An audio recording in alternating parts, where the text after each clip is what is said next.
प्रत्याहार, उसमें क्या क्या चीजें बताई गई।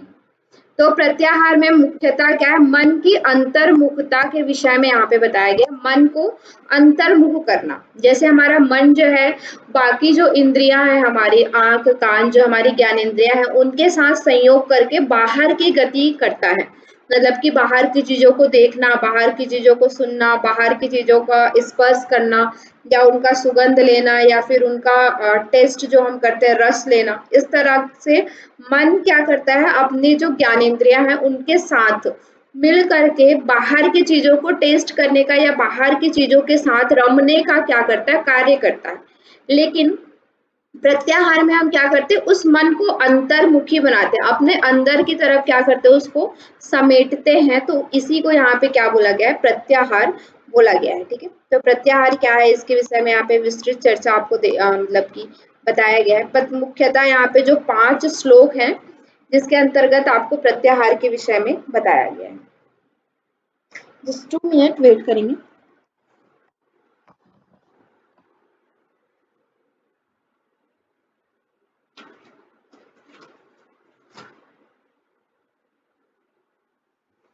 हाँ, तो प्रत्याहार क्या है, सर्वप्रथम देखिए यहाँ पे जो प्रथम श्लोक है उसमें बताया गया है, अथातः संप्रवक्ष्यामि प्रत्याहार कमुत्तमम्। ठीक है, मतलब क्या है, अथातः संप्रवक्ष्यामि, यानी कि अब मैं क्या है कि प्रत्याहार के विषय में वर्णन करता हूँ। जो घेरन मुनि है वो चंड कपाली जी से कह रहे हैं कि अब मैं प्रत्याहार के विषय में तुम्हें बता रहा हूँ कि प्रत्याहार क्या है, उसके विषय में अब मैं तुम्हें बताने जा रहा हूँ। ठीक है, तो उसमें बताते हैं प्रत्याहार क्या करता है। प्रत्याहार करने से जो काम, नेक्स्ट लाइन में, यस्य विज्ञान मात्रेण, इस विज्ञान मात्रेण मतलब कि इसको जानने मात्र से ही, ये जो प्रत्याहार है उसको जानने मात्र से ही क्या होता है, काम आदि रिपु नाशनम, काम आदि जो हमारे 6 रिपु माना जाता है, 6 रिपु में यहाँ पे लिख लीजिए, काम, क्रोध, लोभ, मोह, मद और मत्सर। ठीक है, ये जो 6 रिपु हैं, 6 रिपु जिन्हें कहा जाता है, उनका क्या होता है, नाश होता है।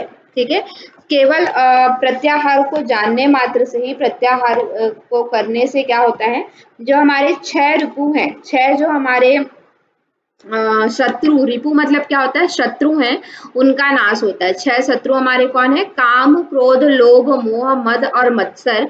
ये जो 6 शत्रु हैं उनका क्या होता है, नाश होता है।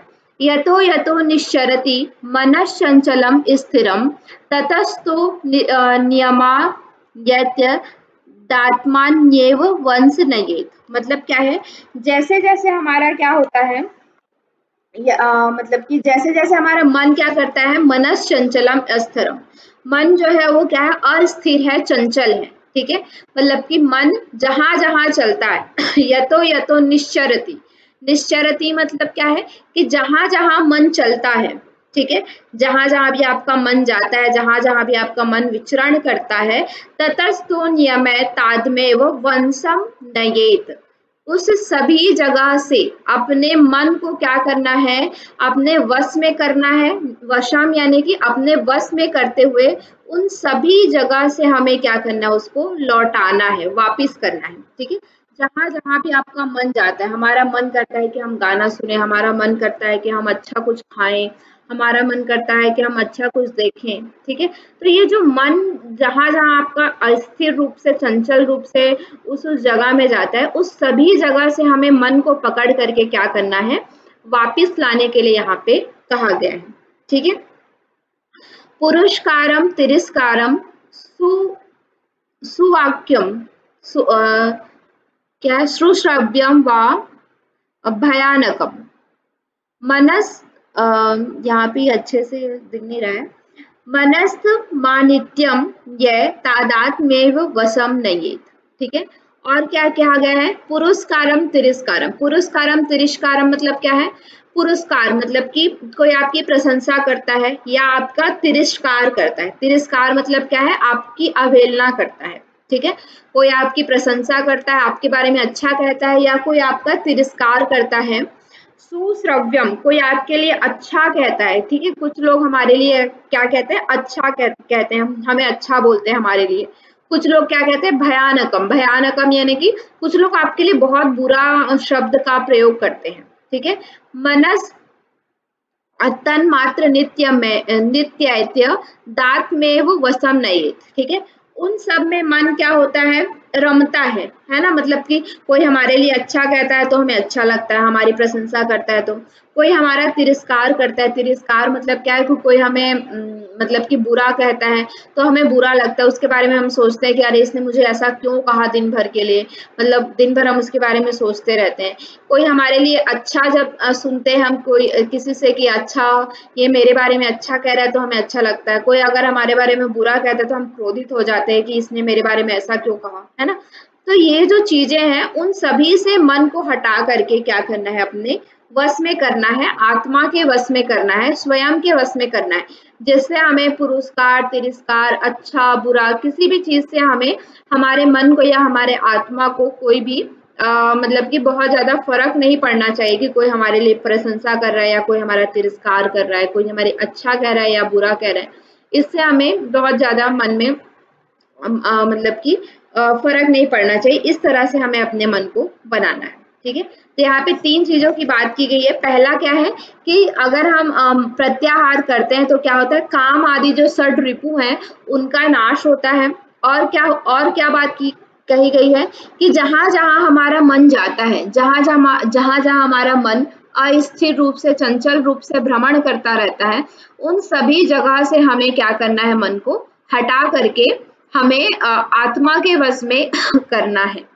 और क्या कहा गया है कि कोई हमारे लिए अच्छा कहे बुरा कहे, ठीक है, किसी कोई अच्छा सुने प्रशंसा करे तिरस्कार करे, अच्छा सुने या बुरा सुने, तो उन सभी चीजों से हमें अपने मन को हटा करके क्या करना है, अपने वश में करना है, आत्मा के वश में करना है। ये 3 चीज यहाँ पे मेन बताया गया है, उसको आप याद रखिएगा, पूछा जाता है यहाँ से प्रश्न, ठीक है। उसके बाद दूसरा क्या है, आत्मलय करना है कि ठीक है। पहले तो क्या करना है, मन को हटाना है, अलग अलग जगह जो भ्रमण कर रहा है वहां से मन को हटाना है। और क्या करना है, दूसरा हमारा क्या काम है, आत्मलय करना है, ठीक है। सुगंधे वापी दुर्गंधे मनोग्राणेषु जायते तस्मात् प्रत्याहारेण दात्मन्येव वशम नयेत, ठीक है। जो हमें क्या होता है, देखिए एक तरह से ना यहाँ पे क्या है, हमारे जो 5 ज्ञानेंद्रियां हैं उनके बारे में कहा गया है, ठीक है। पहला ज्ञानेंद्रिय क्या है, मन, जो हमारा अलग अलग जगह चंचल है। दूसरा क्या है हमारा, हम सुनते किसके हैं, पुरस्कार तिरस्कार सुनना, ये सब चीजें हम किसके द्वारा करते हैं, अपने कान के द्वारा, श्रोत्र इंद्रिय जो हमारी है उसके द्वारा। तो उस इंद्रिय को क्या करना है, वश में करना है। दूसरा हमारा क्या कहा गया है, सुगंधे दुर्गंधे, सुगंध लेते हैं, है ना, मतलब कि हम सुगंध लेते हैं किसी चीज को या दुर्गंध लेते हैं। ये जो घ्राण इंद्रिय हमारी जो नासिका है, ठीक है, उसको क्या करना है, प्रत्याहार करना है और उसको क्या करना है, हमारे वश में करना है, ठीक है। 2-3 इंद्रिय के बारे में यहाँ पे बात की गई। पहला आपका क्या है कि आपका मतलब कि चंचल मन जो है उसको वश में करना है। आपका जो कर्णेंद्रिय है उसको मन में करना है। आपका जो घ्राणेंद्रिय है जिसके द्वारा हम सुगंध लेते हैं, नासिका, उसको अपने वश में करके क्या करना है, प्रत्याहार करना है। फिर क्या है, मधुर अम्ल अम्लपति आदि रसम गतम यदा मनः, ठीक है। हमारा मन क्या करता है, अलग अलग रसों में जाता है, मधुर रस में, अम्ल रस में, या ऐसे बहुत सारे तिक्त आदि जो रस हैं उनमें हमारा मन जाता है।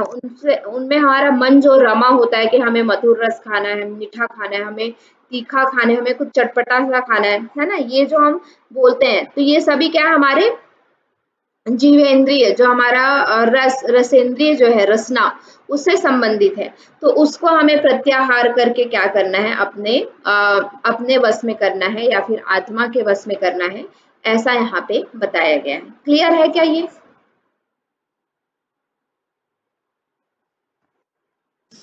हाँ जी मैम, क्लियर है। अभी अपने मतलब हमें क्या करना है, हमें जो इंद्रियां हैं उन सभी इंद्रियों को वश में करके आत्मा में लय करना है, प्रत्याहार करना है, ऐसा यहाँ पे बताया जा रहा है। ठीक है, इसमें केवल 5 श्लोक ही हैं और इन्हीं 5 श्लोक के अंतर्गत कुछ चीजें थोड़ी बहुत यहाँ से पूछ ली जाती हैं, ज्यादा कुछ तो यहाँ से नहीं पूछा जाता है, लेकिन फिर भी थोड़ी बहुत चीजें पूछी जाती है, तो ध्यान में रखना है कि हमें इसमें क्या क्या कहा। ठीक है, उसमें केवल 5 श्लोक हैं। नेक्स्ट आपका अध्याय आता है पंचम अध्याय, जिसमें आपके प्राणायाम प्रकरण है।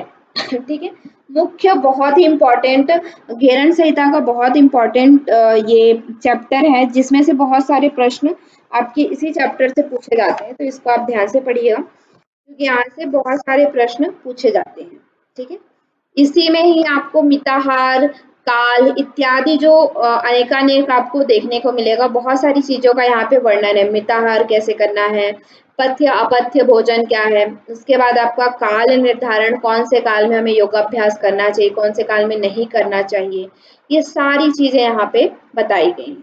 ठीक है, नाड़ी शोधन प्रक्रिया क्या है, स्थान कैसा होना चाहिए, ये सारी चीजें आपकी यहाँ पे बताई गई हैं।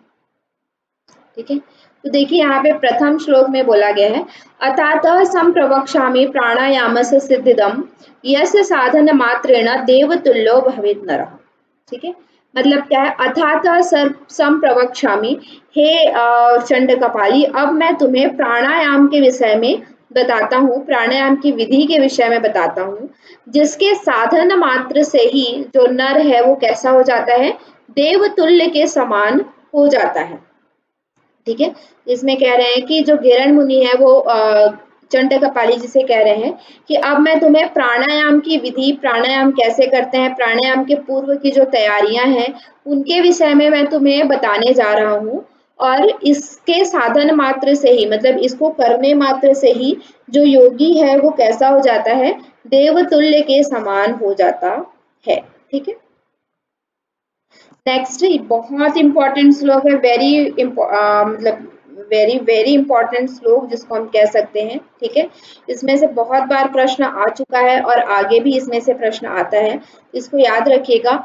आदौ स्थानम तथा कालम मिताहारम तथा परम नाड़ी शुद्धिस्त तथा पश्चात प्राणायाम च साधयेत। ठीक है, यहाँ पे बताया गया है कि प्राणायाम से पूर्व हमें क्या क्या करना चाहिए।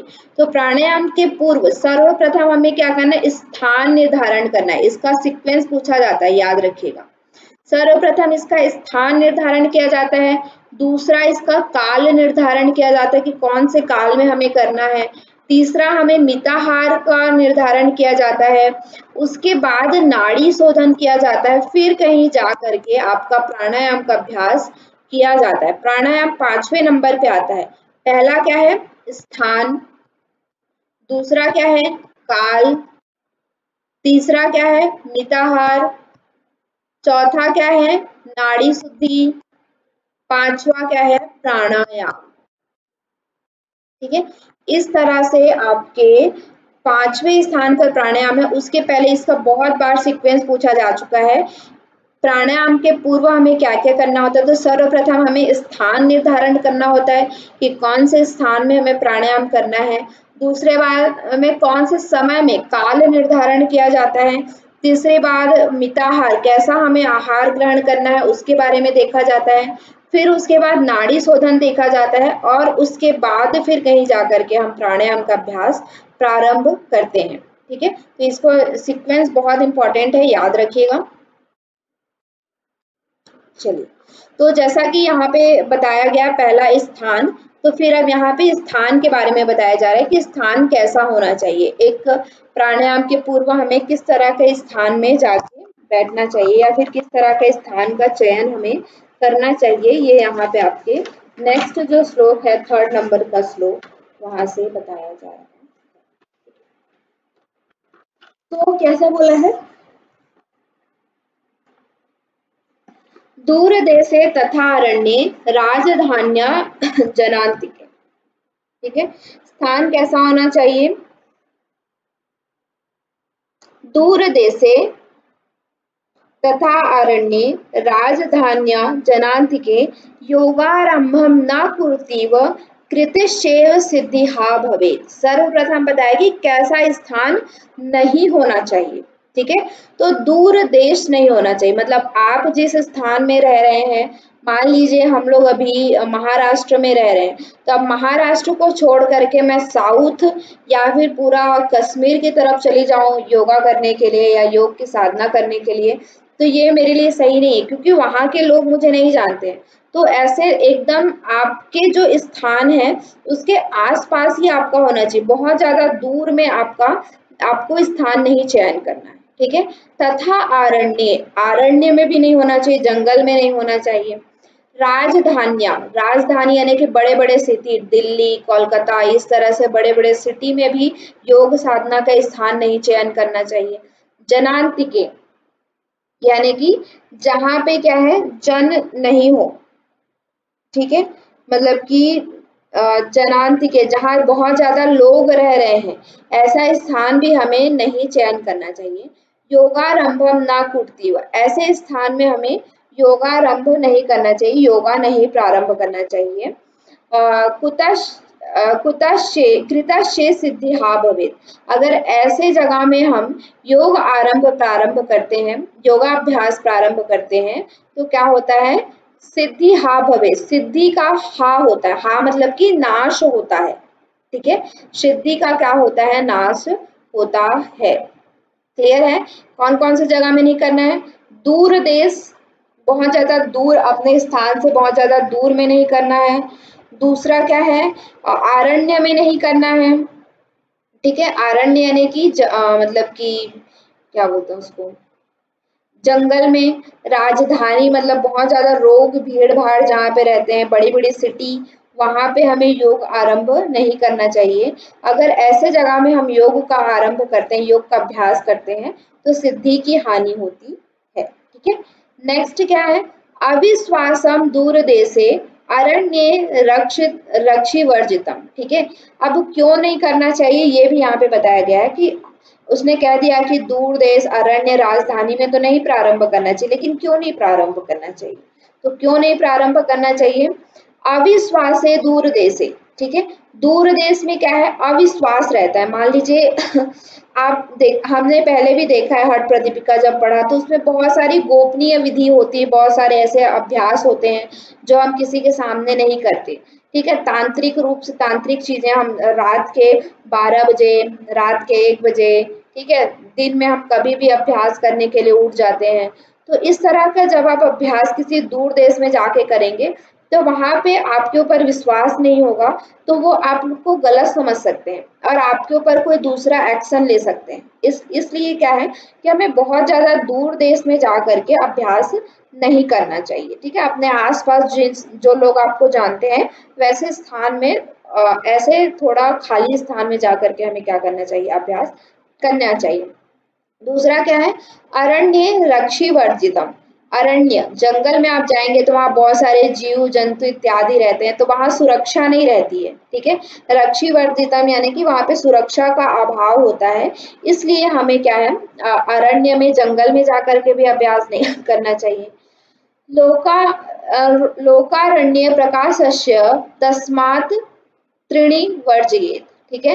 राजधानी, तीसरा क्या है, राजधानी में क्यों नहीं करना चाहिए, क्योंकि वहां पे बहुत ज्यादा लोग रहते हैं, बहुत सारे लोग रहते हैं, तो हो सकता है कि कुछ अभ्यास आप कर रहे हैं जो गोपनीय रखना है आपको। हमने देखा है बहुत सारे जो मुद्रा है, बहुत सारे जो प्राणायाम है, आसन इत्यादि का अभ्यास है, षटकर्म इत्यादि है, वो सब हमें क्या है, गोपनीय रखना है, उनको हर किसी के सामने जाके प्रकाशित नहीं करना है। लेकिन बहुत ज्यादा लोग जहाँ पे रहेंगे तो हो सकता है आप नहीं भी बताना चाह रहे हैं, फिर भी वहां पे लोग इतने सारे हैं कि कहीं ना कहीं से उनको दिख जाए, है ना। तो इसीलिए हमें राजधानी में रह करके भी क्या बोलते हैं, योग का अभ्यास नहीं करना चाहिए। इसलिए ये तीनों जो है, राजधानी, दूर देश और अरण्य, ये तीनों क्या है, वर्जित है, ऐसा यहाँ पे बताया गया है। तो अब ये तो बताया गया कि हमें कैसे स्थान में नहीं करना है, तो अब ये बताया जा रहा है कि कैसे स्थान में हमें करना चाहिए, ठीक है, कैसा स्थान हमें चयन करना चाहिए। तो कैसा स्थान हमें चयन करना चाहिए, सुदेशे धार्मिके राज्ये सुभिक्षे निरुपद्रवे, ठीक है। कैसा स्थान हमें चयन करना है, जो कैसा हो, सुदेश। सुदेश मतलब कि जो अच्छा देश हो, वहां के लोग जो हैं वो अच्छे हों। और क्या है, धार्मिक राज्य, वहाँ के लोग क्या है, धार्मिक प्रवृत्ति के हों, भगवान, ईश्वर, इन सब के विषय में जानते हो, योग इत्यादि क्या है, ध्यान इत्यादि क्या है, उन सब के विषय में उन्हें थोड़ा बहुत पता हो। ऐसे जगह में आपको रह करके क्या करना है, योग का अभ्यास करना है। और क्या है, सुभिक्षे निरुपद्रवे। सुभिक्षे यानी कि भिक्षा कहने का मतलब है कि आपको वहां पे जो खाने पीने की आपकी चीजें हैं वो इजिली वहां पे अवेलेबल हो जाए, ऐसे स्थान में रह करके आपको क्या करना चाहिए, योग का अभ्यास करना चाहिए। और क्या है, निरुपद्रवे, उपद्रव इत्यादि से रहित हो। ठीक है, जैसे पहले जमाने में क्या होता था, राक्षस इत्यादि रहते थे, वहां पे उपद्रव तांडव मचाते थे। तो उसी तरह से ऐसे स्थान में नहीं रहना है जहाँ पे बहुत सारा क्राइम वगैरह हो रहा है या उपद्रव हो रहा है। ऐसे स्थान में हम योग करेंगे तो शांत मन के से योग नहीं कर सकते। इसलिए निरुपद्रवे यानी कि उपद्रव रहित स्थान में हमें क्या करना है, योग का अभ्यास करना है। ठीक है।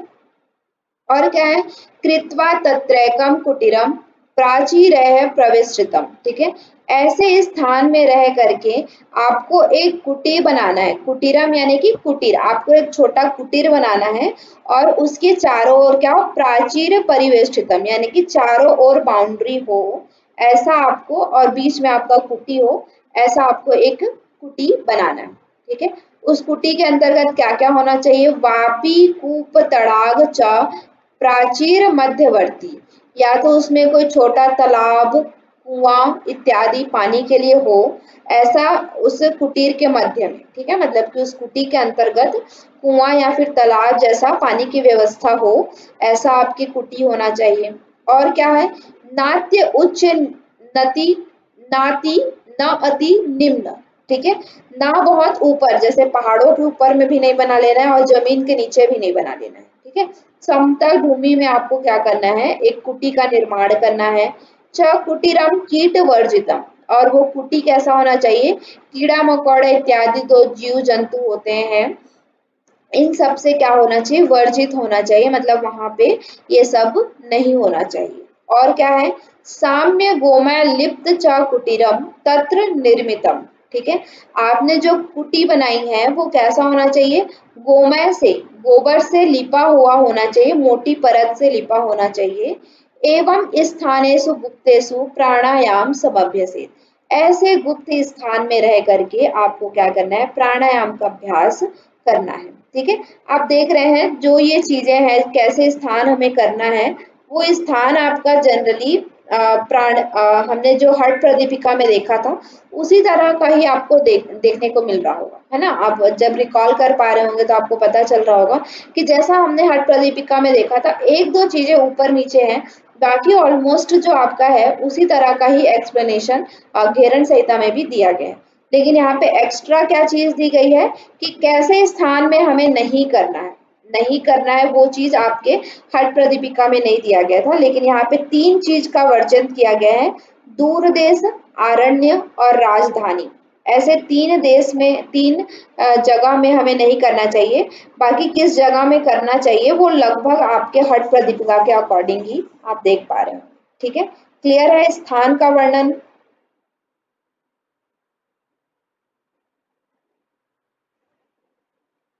क्लियर है,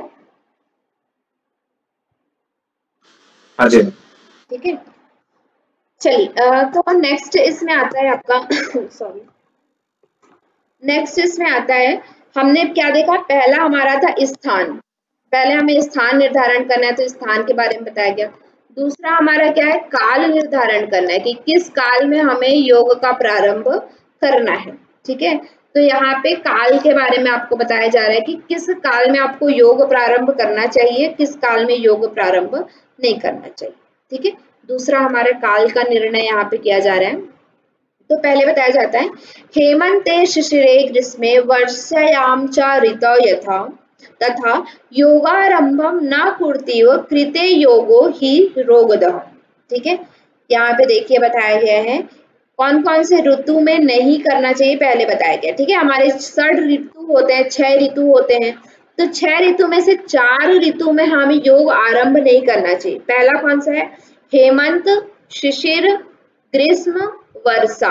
ठीक है, हेमंत, शिशिर, ग्रीष्म, वर्षा, इन 4 ऋतुओं में हमें योगारंभ नहीं करना चाहिए।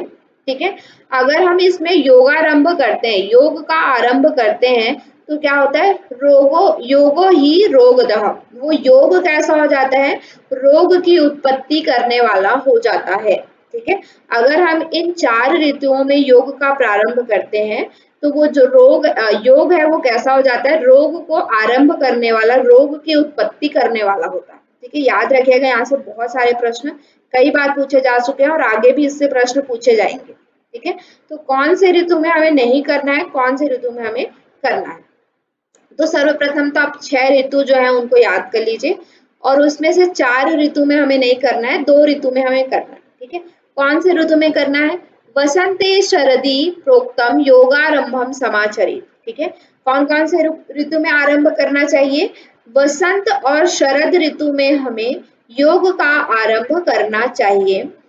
यदा तदा ही भवेत् सिद्धो रोगोन्मुक्तो भवेत् ध्रुवम्। ठीक है, अगर इस 2 ऋतु में आप योग का प्रारंभ करते हैं तो फिर क्या होता है? योग में सिद्धि मिलती है और रोगों से मुक्ति मिलती है। ठीक है, अगर आप इन 2 ऋतुओं में योग का प्रारंभ करते हैं तो योग में सिद्धि मिलती है और रोगों से क्या होता है? मुक्ति मिलती है। ठीक है, याद रखिएगा कौन कौन सा? वसंत और शरद। ठीक है, वसंत और शरद ऋतु में हमें योग का प्रारंभ करना चाहिए, बाकी के जो 4 ऋतु हैं उसमें नहीं करना चाहिए। ठीक है, अब देखते हैं यहाँ पे फिर ऋतुओं का निरूपण किया गया है, कौन सा ऋतु कौन से मंथ में कैसे कैसे प्रारंभ होता है, उसके बारे में यहाँ पे डिटेल में यहाँ पे आपको बताया गया है, तो उसको हम लोग देखते हैं।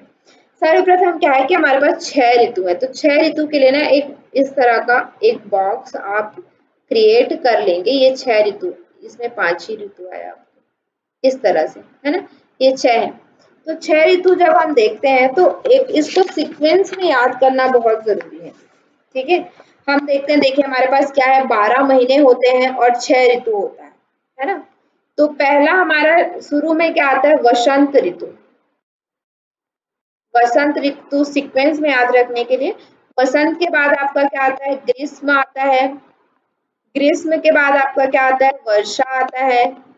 वर्षा के बाद आपका क्या आता है? शरद आता है। शरद के बाद आपका हेमंत आता है। हेमंत के बाद आपका क्या आता है? शिशिर आता है। ठीक है, ये जो 6 ऋतु है उसको सीक्वेंस में याद रखना है। हमें वसंत और शरद में ही योग का प्रारंभ करना है, बाकी ग्रीष्म, वर्षा, हेमंत और शिशिर में योग का प्रारंभ नहीं करना है। क्लियर है? तो ऐसे ही इसको याद रखिएगा, 6 जो हमारे हैं उनसे, कि पहले वसंत, फिर ग्रीष्म, फिर वर्षा, फिर शरद, फिर हेमंत, फिर शिशिर। ठीक है, क्लियर है 6 ऋतु?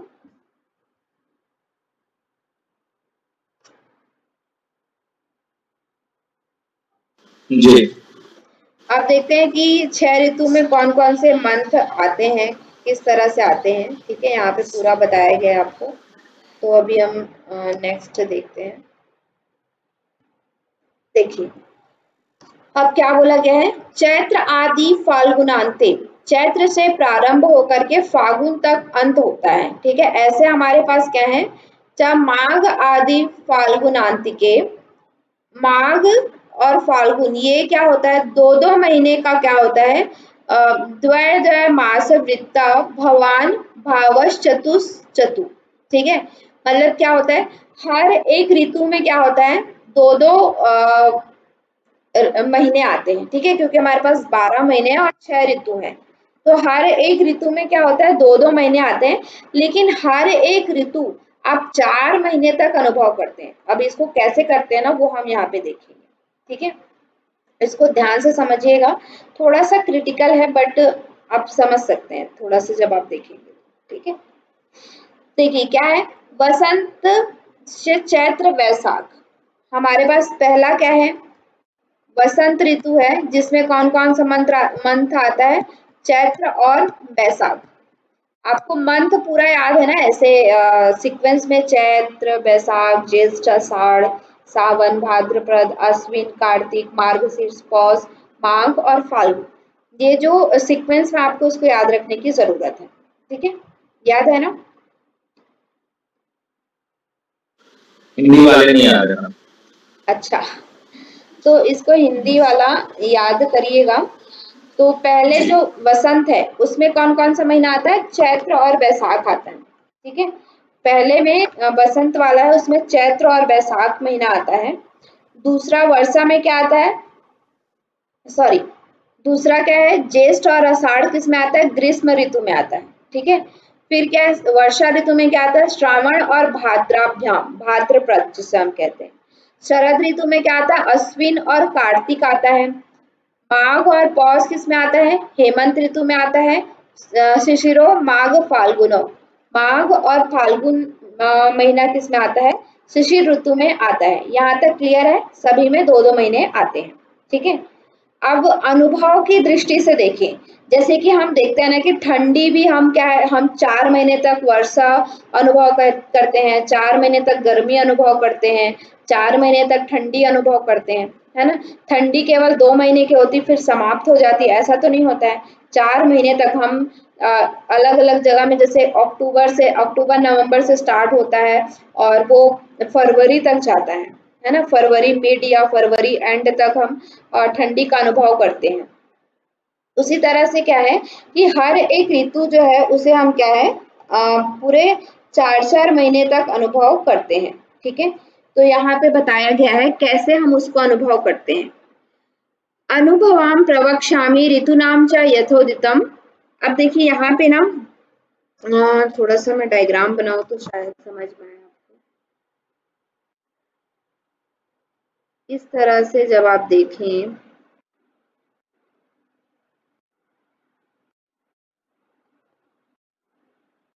ये हमारा 6 ऋतु बना। ये क्या है? वसंत है, ये ग्रीष्म है, ये वर्षा है, ये शरद है, वर्षा, शरद, और ये हेमंत, और ये शिशिर। ठीक है, तो ये जो 6 ऋतु है हमारे पास, पहले में क्या आता है? चैत्र, बैसाख आता है, ज्येष्ठ, आषाढ़ आता है। तो ये अगर हम इसको इस तरह से हाफ पार्ट में डिवाइड करें तो ऊपर के 3 ऋतु थोड़े अलग चलते हैं, नीचे के 3 ऋतु थोड़े अलग चलते हैं। ठीक है, कैसे चलते हैं देखते हैं।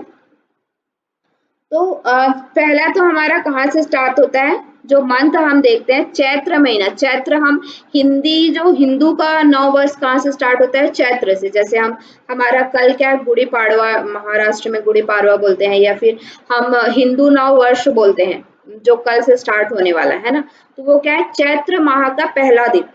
ठीक है, जहां से चैत्र नवरात्रि भी प्रारंभ होती है। ठीक है, तो चैत्र माह का जो पहला दिन होता है उसे हम क्या, वहां से क्या है? वसंत जो पर्व है वो स्टार्ट होता है, वसंत ऋतु वहां से स्टार्ट होता है। ठीक है, ये क्लियर है?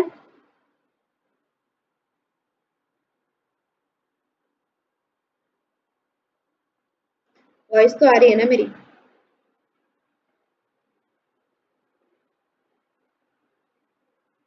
हाँ मैम क्लियर, थोड़ा म्यूट होने में टाइम लगा। हाँ क्लियर, एकदम अच्छे आ रही है। हाँ, तो क्या होता है कि चैत्र का जो पहला दिन होता है, मान लीजिए चैत्र महीना जहां से प्रारंभ होता है, जैसे कल से चैत्र महीना प्रारंभ होने वाला है ना? तो वहां से चैत्र महीना पूरा और पूरा बैसाख किसके लिए है? वसंत ऋतु के लिए है। ठीक है, उसके बाद चैत्र बैसाख के बाद क्या आता है? ज्येष्ठ, आषाढ़ जो हमने देखा। फिर उसके बाद क्या आता है? वर्षा के लिए श्रावण, भाद्रपद। ठीक है, सावन महीना जो बोलते हैं ना, सावन किसके लिए है?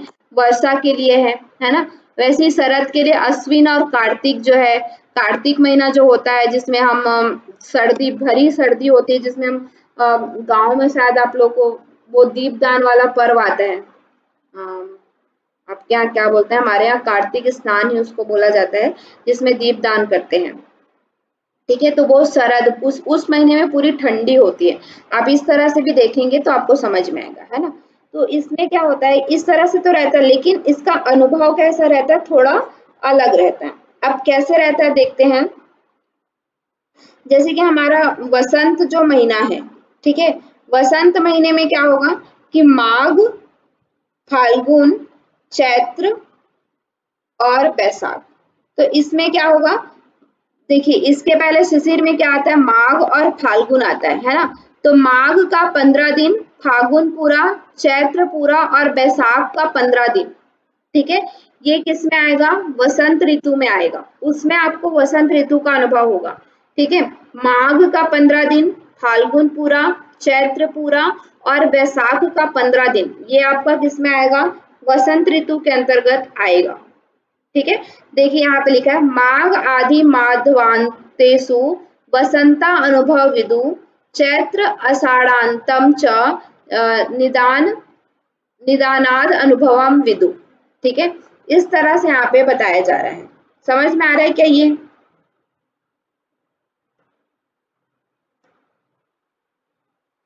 ये समझ में आया क्या आपको? हाँ जी, मतलब ये 2-2 महीने का पूरा रहता है। 2-2 महीने का रहता है, लेकिन अनुभव आपको 4 महीने तक होता है। 4 महीने का होता है। हाँ, 15 होगा 2-2 महीने तक ही, लेकिन इसमें क्या होगा, माघ का 15 दिन, फाल्गुन पूरा, चैत का 15 दिन, ठीक है। तो इसमें क्या होगा, और वैशाख, तो ये क्या हो जाएगा आपका 15-15 दिन करके, वो होगा 2 महीने का, लेकिन महीना जब देखेंगे तो माघ, फाल्गुन, चैत्र, वैशाख, यहाँ तक आपको वसंत ऋतु का अनुभव होगा, ठीक है। इस तरह से यहाँ पे बताया गया। ऐसे ही सब में आपका क्या होगा, एक महीना पीछे, एक महीना आगे करके यहाँ पे आता है, ठीक है। तो मतलब कि ये इतना इम्पोर्टेंट नहीं है, लेकिन फिर भी मैं इसका एक चार्ट आप लोग को भेज दूंगी, ठीक है। तो उससे आप लोग देख लीजिएगा एक बार, अगर वो समझ में नहीं आता है तो फिर मैं इसको समझा दूंगी, ठीक है। ये वैसे इतना इम्पोर्टेंट नहीं है, लेकिन इतना याद रखिएगा, इसमें क्या इम्पोर्टेंट है कि आपको कौन से महीने में प्रारंभ करना है योग, कौन से महीने में प्रारंभ नहीं करना है, ठीक है। और कौन से ऋतु में कितने कितने महीने आते हैं, कौन कौन से महीने आते हैं, वो आपके लिए इम्पोर्टेंट है, ठीक है। यहाँ पे फिर से वही बताया गया है कि वसंते वापी शरदम योगारंभम समाचरित, इसलिए क्या है, वसंत और शरद ऋतु में योगारंभ प्रारंभ करना चाहिए, तथा योगो भवे सिद्धि विन्यासेन कथ्यते, ठीक है। और उसी जो इन्हीं 2 महीनों में जब आप योग का प्रारंभ करते हैं तो योग में सिद्धि मिलती है, अन्य ऋतुओं में नहीं मिलती है, ठीक है। तो ये 2 ऋतु आपको याद में रखना है, बाकी ऑलमोस्ट आपका सेम है। जब आप 2 रखेंगे याद कि किस में करना है, तो बाकी के जो 2-4 है, 4 ऋतु है, उसमें नहीं करना है, ये आपको ऑटोमेटिकली याद हो जाएगा, ठीक है।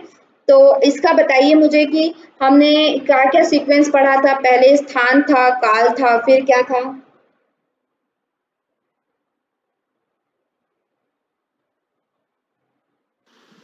स्थान था, काल था, मिताहार था, फिर नाड़ी शुद्धि, फिर प्राणायाम। हाँ, ठीक है। तो हमने काल के बारे में देख लिया, स्थान के बारे में देख लिया। अभी हम मिताहार जो है वो थोड़ा एक साथ हम पढ़ेंगे, इसमें बहुत सारी चीजें हैं, तो कल हम इसको अच्छे से देखेंगे, क्योंकि इसमें बहुत सारी चीजें एक साथ जब हम पढ़ेंगे तो इसको होगा, ठीक है। अभी आपके पास सिर्फ 10 मिनट बाकी है, तो मैं स्टार्ट करूंगी तो ये कंप्लीट नहीं हो पाएगा, इसमें बहुत सारी चीजें हैं, इसलिए आज मैं इसको स्टार्ट नहीं कर रही हूँ। निषिद्ध आहार, इसमें बहुत सारी चीजें हैं, ठीक है। तो वो हम कल इसको देखेंगे, और कल ही हम और आगे नाड़ी शुद्धि इत्यादि के विषय में देखेंगे, तो